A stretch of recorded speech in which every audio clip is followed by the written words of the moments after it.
It's a pleasure to present this body of work in Milan and to be in dialogue with the Arte Povera movement and specifically artists who I've been impacted and influenced by, but also to be influenced by the space, to take inspiration by this architecture and the natural elements above, but also this breakage and this beautiful contrast between clean white walls and these rough elements, which I think also manifests itself in my work.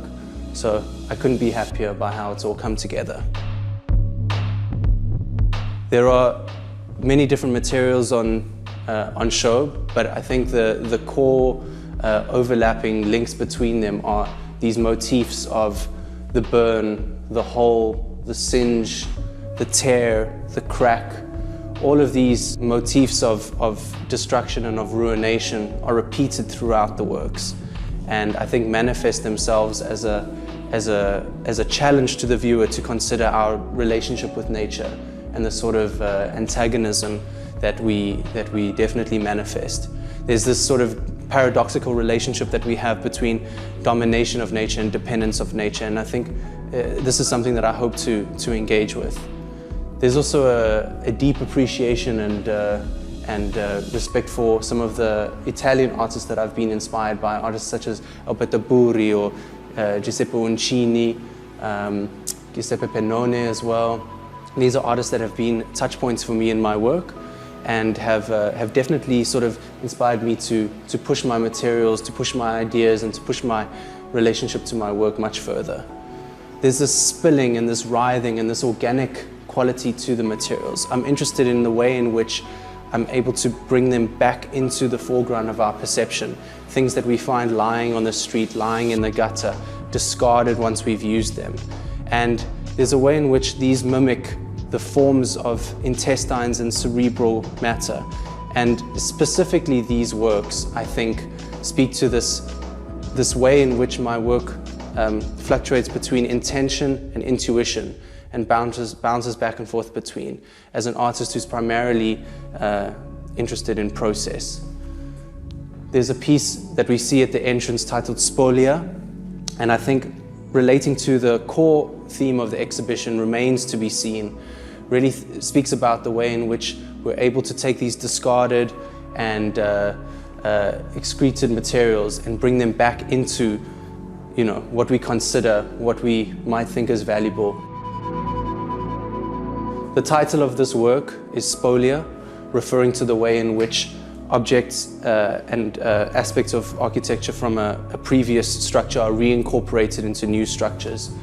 And I guess tying into this notion of remains to be seen, focusing on remains and focusing on seen, bringing things that are left behind and discarded into our vision and challenging the viewer's perception. This piece, I think, does a fantastic job of foregrounding materials that we often overlook, the discards, the excretions of our society. And I think the way in which they writhe and they spill really speaks to an intestinal or cerebral quality, which again speaks closely to my artistic practice, which I think engages in this notion of the artwork residing in between intuition and intention, and this relationship between the two always bouncing up and down before the work form finalizes itself.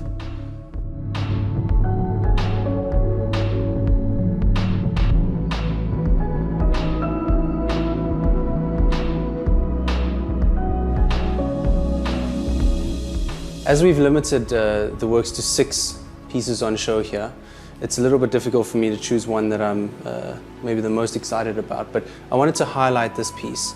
It's a work titled La Peur de Chagrin. It's my first exhibited work on paper since graduating, and it's an idea I've had in my head for around 7 years and finally feel like it's in a form that I thought was worth expressing to the public.